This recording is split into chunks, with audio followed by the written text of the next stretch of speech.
বিজয়ের ৫৫ বছরে বাংলাদেশ আজকে এই দীর্ঘ ৯ মাস ধরে চলা যে মুক্তিযুদ্ধ, সেই মুক্তিযুদ্ধের মাধ্যমে ৩০ লাখ শহীদ, ৩ লাখের মতো মা বোনের সম্ভ্রমহানি, অনেক আহত, বাস্তুচ্যুত, ঘরবাড়ি হারা, নানা রকম সর্বোচ্চ ত্যাগের পর যে স্বাধীনতা এসেছে, সেই স্বাধীনতার একটি আরেকটি বছর পার হলো।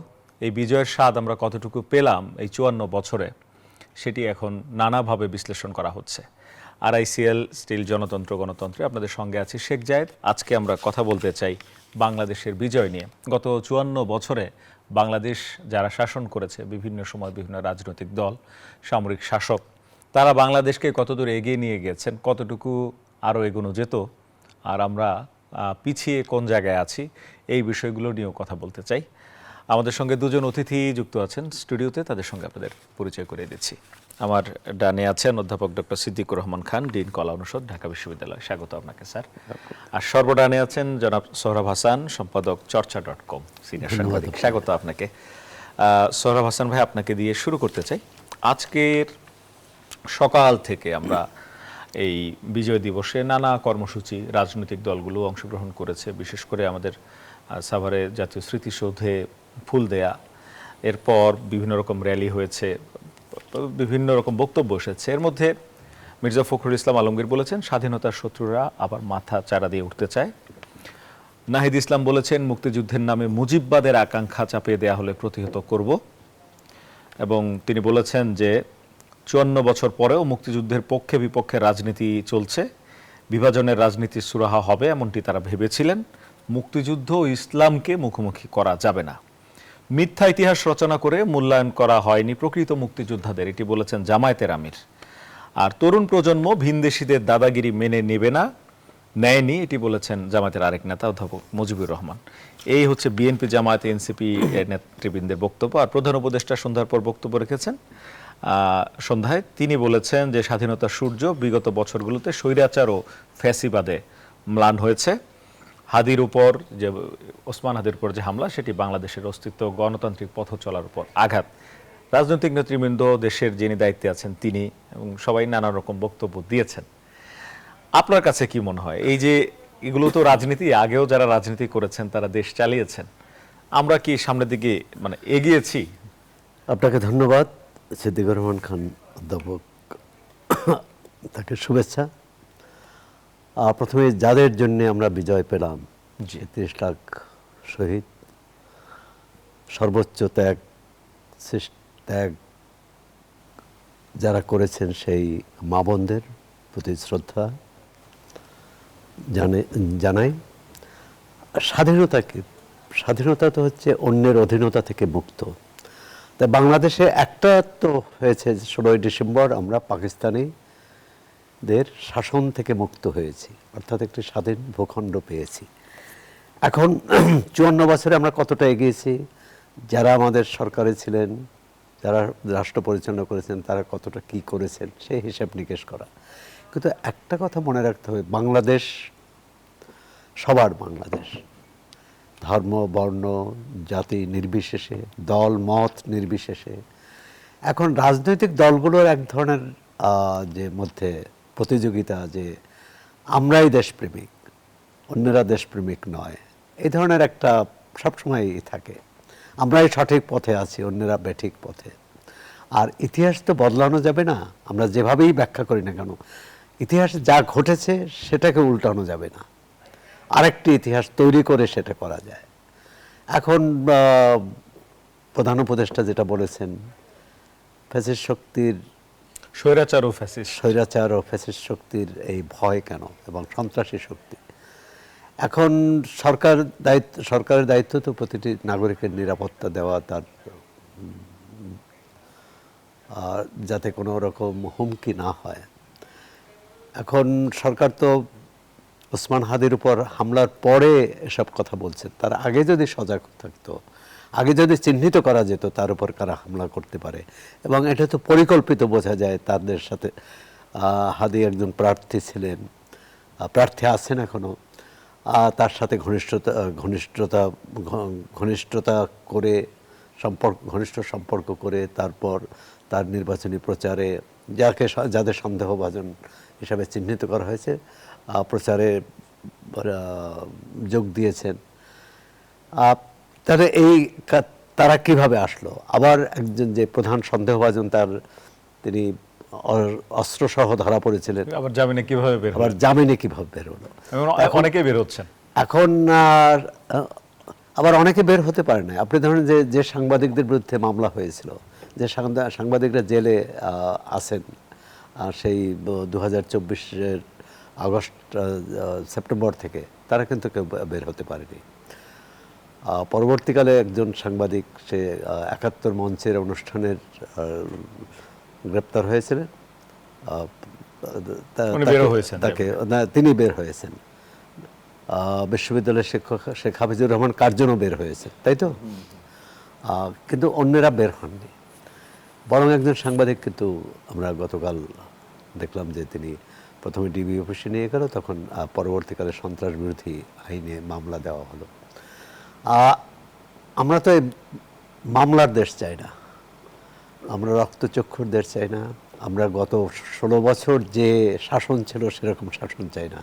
একটা নির্ভয় শাসন চাই, একটা সবাই নিরাপদ বোধ করবে। আর অর্থনৈতিক কর্মসূচি কোনো সরকার হয়তো কিছুটা এগিয়ে নিয়েছে, কিছুটা পিছিয়ে নিয়েছে, সেটা নিয়ে বিতর্ক হতে পারে।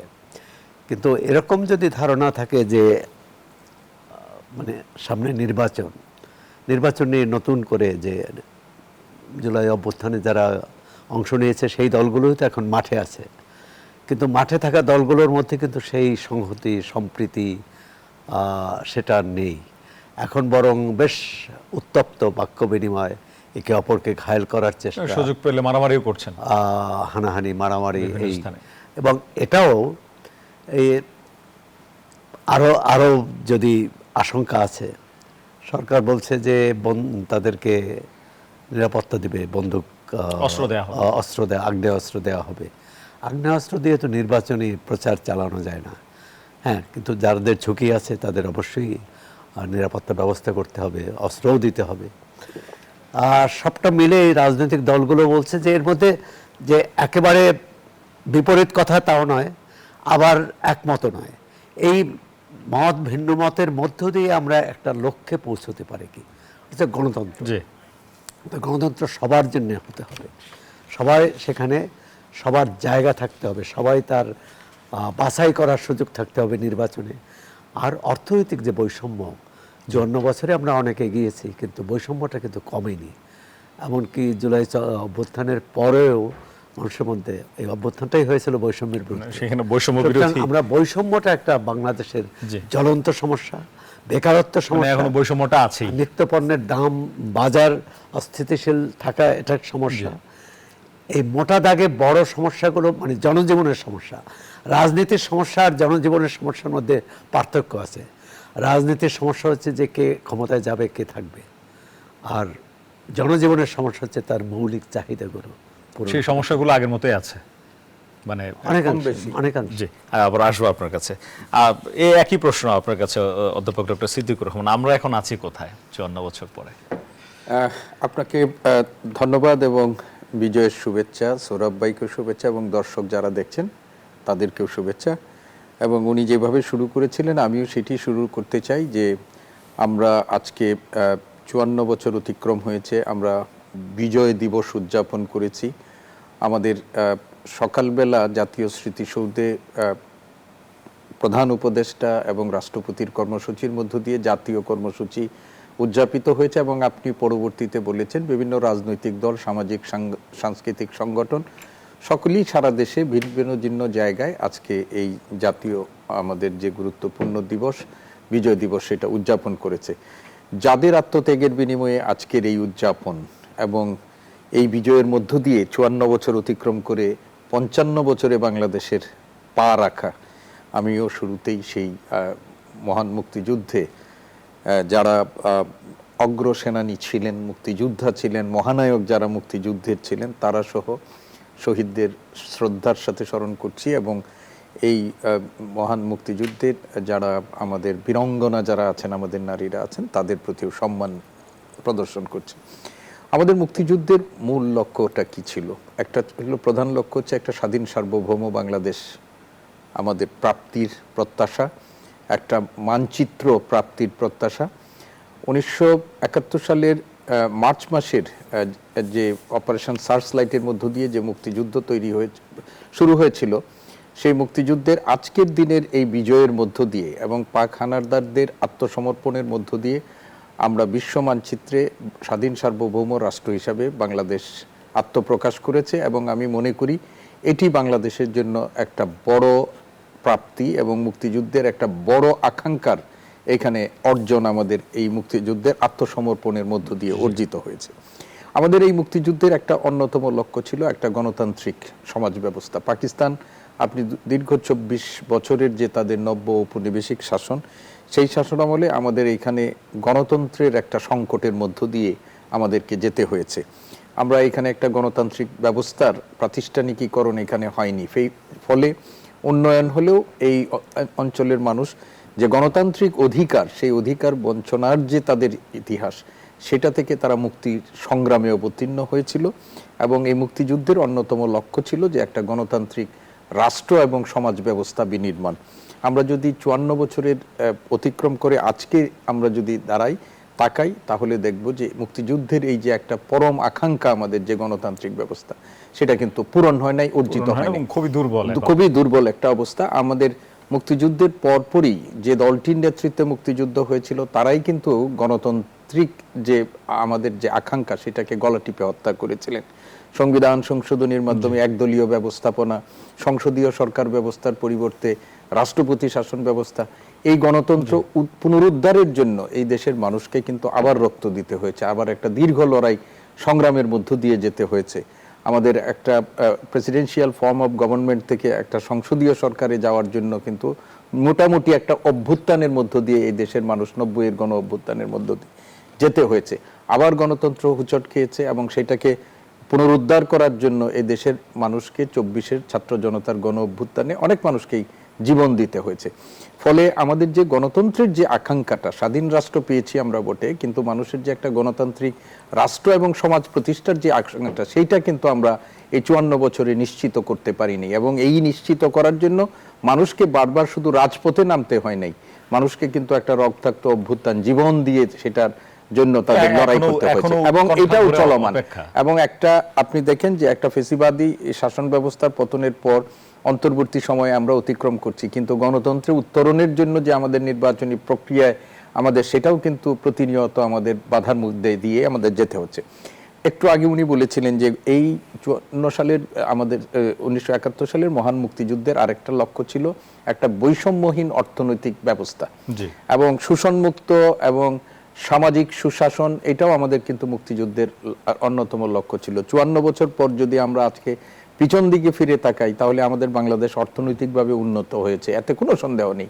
কিন্তু এই উন্নতির সাথে সাথে ধনবৈষম্য আমাদের সমাজে যেভাবে বেড়েছে, সেটা কিন্তু রীতিমতো আতঙ্কজনক। মুষ্টিমেয় কিছু মানুষের হাতে দেশের সম্পদের একটা সিংহভাগ পঞ্জীভূত হয়ে গেছে। একটা বিশাল জনগোষ্ঠী যারা দারিদ্র সীমার নিচে বসবাস করছে এবং সর্বশেষ পরিসংখ্যান অনুযায়ী 3 কোটির বেশি মানুষ কিন্তু অতি দারিদ্র সীমার নিচে বসবাস করছে। ফলে মানুষ যে একটা বৈষম্যহীন অর্থনৈতিক মুক্তির সাথে সাথে বৈষম্যহীন সমাজ ব্যবস্থার যে আকাঙ্ক্ষা দেখেছিল, আমরা কিন্তু সেই আকাঙ্ক্ষাটা এই এতদিনে আমরা কিন্তু পূরণ করতে পারিনি। ফলে এইখানে আমাদের একটা অপ্রাপ্তির জায়গা এখানে রয়ে গেছে। ধন্যবাদ আপনাদের দুজনকে। একটা বিরতির সময় হয়েছে, দুজনের আলোচনা থেকে যেটি পেয়েছি, আসলে আমরা একটা স্বাধীন সার্বভৌম দেশ পেয়েছি, কিন্তু আমাদের সমাজ থেকে বৈষম্য আমরা দূর করতে পারিনি। গণতান্ত্রিক অগ্রযাত্রা বারবার ব্যাহত হয়েছে। এখনও একটা সুন্দর গণতান্ত্রিকভাবে দেশ চলবে, সামনে একটা ভালো নির্বাচন হবে, গণতান্ত্রিক ধারায় দেশ চলবে, সেটার প্রত্যাশা রয়ে গেছে। একটা বিরতি নেব, ফিরে আর কথা হবে, সাথে থাকুন।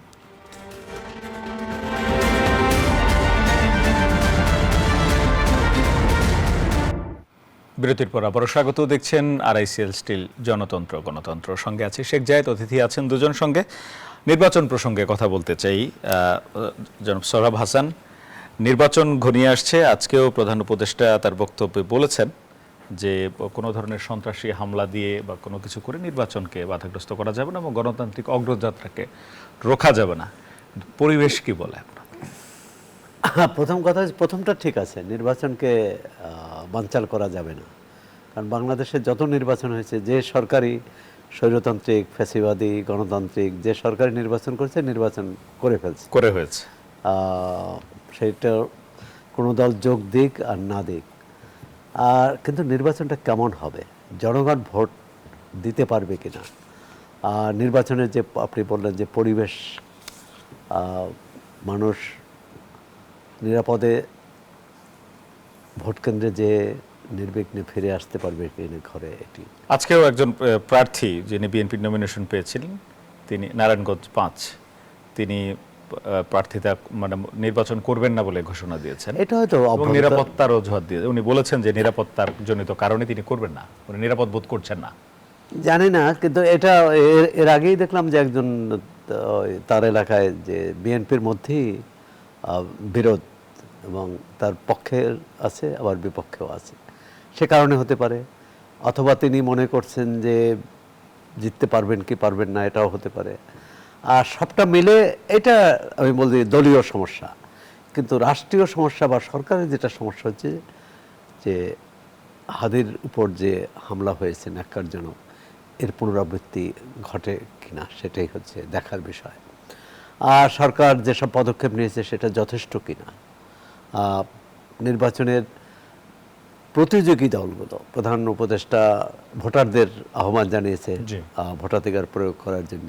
প্রতিযোগী দলগুলোর মধ্যে সম্পর্ক শত্রু ভাবাপন্ন না করতে বলেছেন। শত্রু ভাবাপন্ন হলে এবং একে অপরকে ঘায়েল করতে চেষ্টা করলে, একে অপরের বিরুদ্ধে কাদা ছড়াছড়ি করলে, বিদ্বেষ ছড়ালে, এবং রাজনীতির যে শিষ্টাচার সেটা যদি লঙ্ঘন করা হয়, সে তার বাইরে চলে গেলে একটা পরিস্থিতি উত্তপ্ত হবে। উত্তপ্ত পরিস্থিতিতে তৃতীয় পক্ষও কিন্তু সুযোগ নিতে পারে। যারা নির্বাচন বানচাল করতে চায় তারাও সুযোগ নিতে পারে প্রধান উপদেষ্টার ভাষায়। সেটা যাতে না পারে, আমি মনে করি নির্বাচন সুষ্ঠু করার ক্ষেত্রে নির্বাচন কমিশন, সরকারের যেমন ভূমিকা আছে, প্রতিযোগী দলগুলোরও ভূমিকা খুবই গুরুত্বপূর্ণ, দায়িত্বশীল, এবং প্রয়োজনে তারা অভিন্ন মঞ্চেও তো সংযোগ জনসভা করতে পারে। যার যার প্রতীকে ভোট চাইবে না, যার যার প্রতীকে তো নির্বাচন করবে, যার যার কর্মসূচি সেটা জনগণকে জানালো।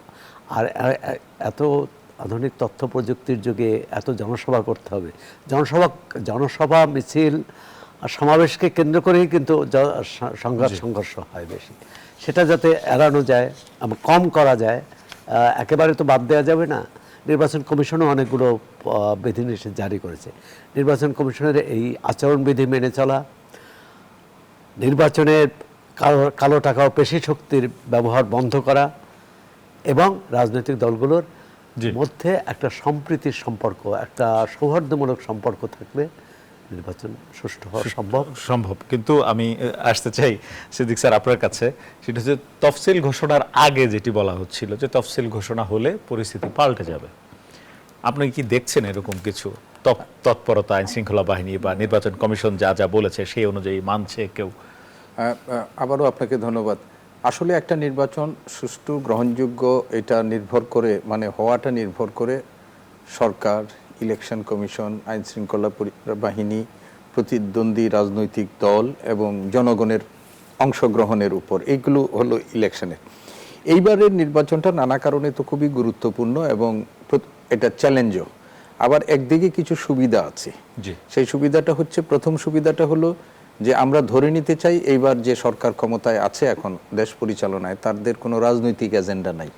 ফলে তারা নির্বাচন কমিশনের উপর অযাচিত যে হস্তক্ষেপ আমাদের বাংলাদেশে হয়, এবং নির্বাচন কমিশনের পক্ষ থেকেও আমরা শুনেছি, আগে বলা হয়েছে যে সরকারের পক্ষ থেকে পুরো সহযোগিতা না পেলে নির্বাচন করা তাদের পক্ষে সম্ভব হয় না, এবং এটা আমরা দেখেছি বাংলাদেশের বাস্তবতা। কিন্তু এইবার ইলেকশন কমিশন আমরা মনে করি তারা একটা সুবিধাজনক অবস্থানে আছে। সরকারের যদি কোনো পলিটিক্যাল এজেন্ডা না থাকে, তাহলে তারা যদি সাংবিধানিক দায়িত্বটা যথাযথভাবে পালন করতে চায়, তাহলে কিন্তু তারা একটা মানে অ্যাডভান্টেজ তাদের আছে। কিন্তু চ্যালেঞ্জগুলোর মধ্যে যেটা হলো যে আপনি বলেছেন যে একটা এই ইলেকশনের একটা স্টেক হোল্ডার হচ্ছে আইন শৃঙ্খলা রক্ষাকারী বাহিনী। এইবার আরপিও সংশোধনী করে আমরা দেখেছি যে আইন শৃঙ্খলা রক্ষাকারী বাহিনীর সংজ্ঞাও পুনর্নির্ধারণ করা হয়েছে এবং সেনাবাহিনীকে সরাসরি আইন শৃঙ্খলা রক্ষাকারী বাহিনী হিসাবে সেখানে হয়েছে। অন্য সময় এই নির্বাচন সুষ্ঠু করার জন্য ইলেকশন কমিশন সরকারের কাছে চায়, সেনাবাহিনীর স্ট্রাইকিং ফোর্স হিসাবে কখনো যায়, এদেরকে এইবার কিন্তু ব্যবহার করতে পারবে নির্বাচনের সময়। ইলেকশন কমিশন সেই এখতিয়ারের মধ্যে তাদেরকে নিয়ে গেছে। এখন তারা কতটুকু ফাংশন করবে, আমি এই সরকারের যতগুলো ব্যর্থতা, অনেক সাফল্য আছে কিন্তু ব্যর্থতার মধ্যে মোটা দাগের ব্যর্থতা হলো আইন শৃঙ্খলা রক্ষা।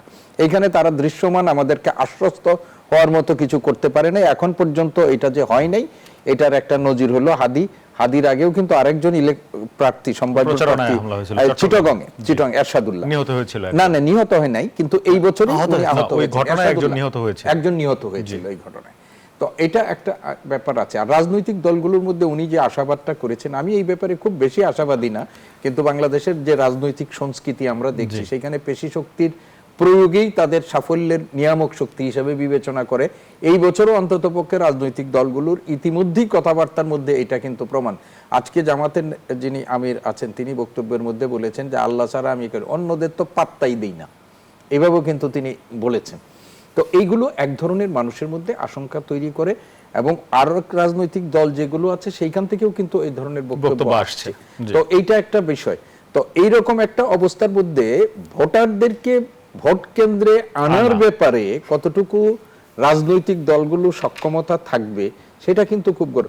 আর এইবারের ইলেকশনটা কিন্তু শুধুমাত্র জাতীয় সংসদ ইলেকশন না, একই সাথে গণভোট আছে, এবং সেই গণভোটে যেন জনগণ অংশগ্রহণ করে। গণভোটের ব্যাপারে মানুষের কিন্তু খুব বেশি আগ্রহ থাকে না। আর রাজনৈতিক দলগুলোর মধ্যে বড় রাজনৈতিক দল গণভোটে জনগণকে কিভাবে সম্পৃক্ত করতে চাইবে তার উপরও কিন্তু বিষয় নেই। সব মিলিয়ে আমি মনে করি যে নির্বাচনটা অনেক বড় চ্যালেঞ্জ। তবে বাংলাদেশের নির্বাচনী ইতিহাস যদি 73 থেকে দেখি, সবসময় চ্যালেঞ্জের মধ্যে দিয়েই বাংলাদেশের নির্বাচনগুলো গেছে। তো এইবার আমি মনে করি যে ইলেকশন কমিশন তার সাংবিধানিক দায়িত্বটা পালনের সদিচ্ছাটা প্রমাণ করা এখন থেকেই তাদের শুরু করতে হবে। যদি না হয় তাহলে আমরা যেই লাউ সেই কদুই আমরা দেখব। এইটা দেখার জন্য আমরা এখন প্রস্তুত না। অনেক ধন্যবাদ আপনাদের দুজনকে। আবার একটা বিরতির সময় হয়েছে, বিরতি থেকে ফিরে আবার কথা হবে, সঙ্গে থাকুন দর্শক।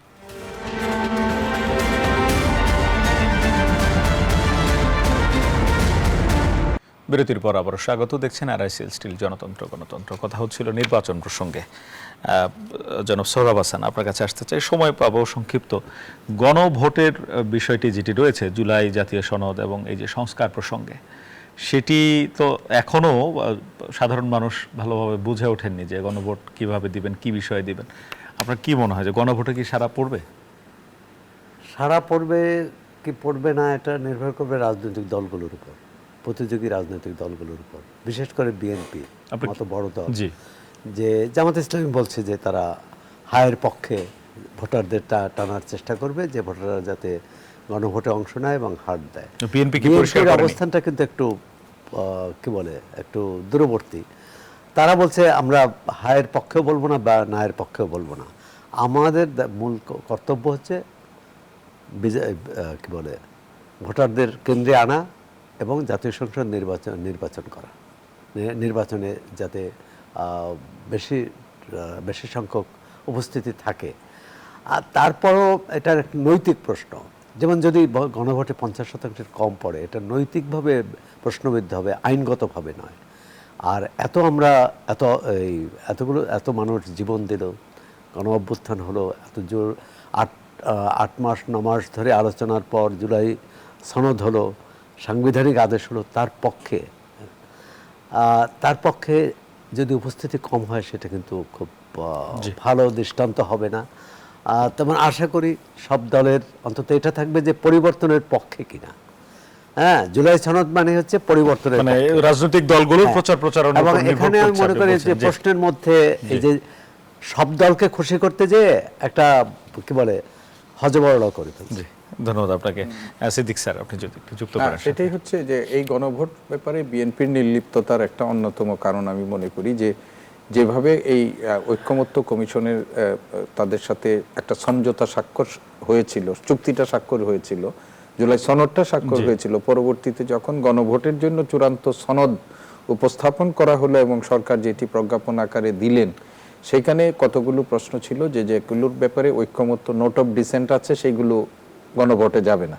কিন্তু যেগুলো যেহেতু অন্তর্ভুক্ত হয়েছে ফলে বিএনপির পক্ষে একটা আছে।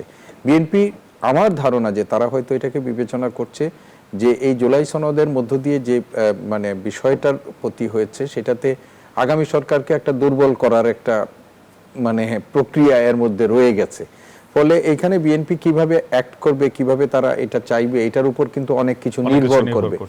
আর আমার ধারণা যে এই মানুষ এত জটিল কঠিন বিষয় তারা বুঝতেও চাইবে না এবং বোঝার চেষ্টাও করবে না, এবং সেই ক্ষেত্রে যদি রাজনৈতিক দলগুলোর সদিচ্ছা না থাকে তাহলে ইলেকশন কমিশনের পক্ষে এককভাবে বা সরকারের পক্ষে এককভাবে কোনো প্রচারণা করে এই সচেতনতা তৈরি করা যাবে না। আমি সোহরাব ভাইয়ের মতো এটাই বলতে চাই যে যেহেতু এত কিছু করে একটা জুলাই সনদ হয়েছে, সেই সনদ যেহেতু একটি পরিবর্তনের কথা বলছে, সেই ব্যাপারে রাজনৈতিক দলগুলো নিজেদের এজেন্ডা তো থাকবে, কিন্তু সামগ্রিকভাবে দেশের কল্যাণ চিন্তা করেও তাদের একটা জায়গায় ঐক্যমত্যে আসা দরকার। তো অনেক ধন্যবাদ আপনাদের দুজনকে আমাদের স্টুডিওতে এসে গুরুত্বপূর্ণ মতামত দেওয়ার জন্য। দর্শক, কথা বলছিলাম এই বিজয়ের আজকের এই দিনটি শেষ হতে যাচ্ছে, বাংলাদেশের বিজয় নিয়ে কথা হলো। আসল বিজয় আমরা পাবো যে গণতান্ত্রিক অগ্রযাত্রা এবং বৈষম্য যদি আমরা দূর করতে পারি সমাজ থেকে। সংস্কারের কথা বলা হচ্ছিল, সেটির প্রশ্নে গণভোট, জুলাই সনদ, এই প্রসঙ্গগুলো এসেছে। আমাদের প্রত্যাশা একটি সুন্দর নির্বাচনের মাধ্যমে গণতান্ত্রিক যে অগ্রযাত্রা সেটি সুন্দরভাবে এগিয়ে যাবে। আজকের আয়োজন শেষ করছি, ভালো থাকবেন সবাই।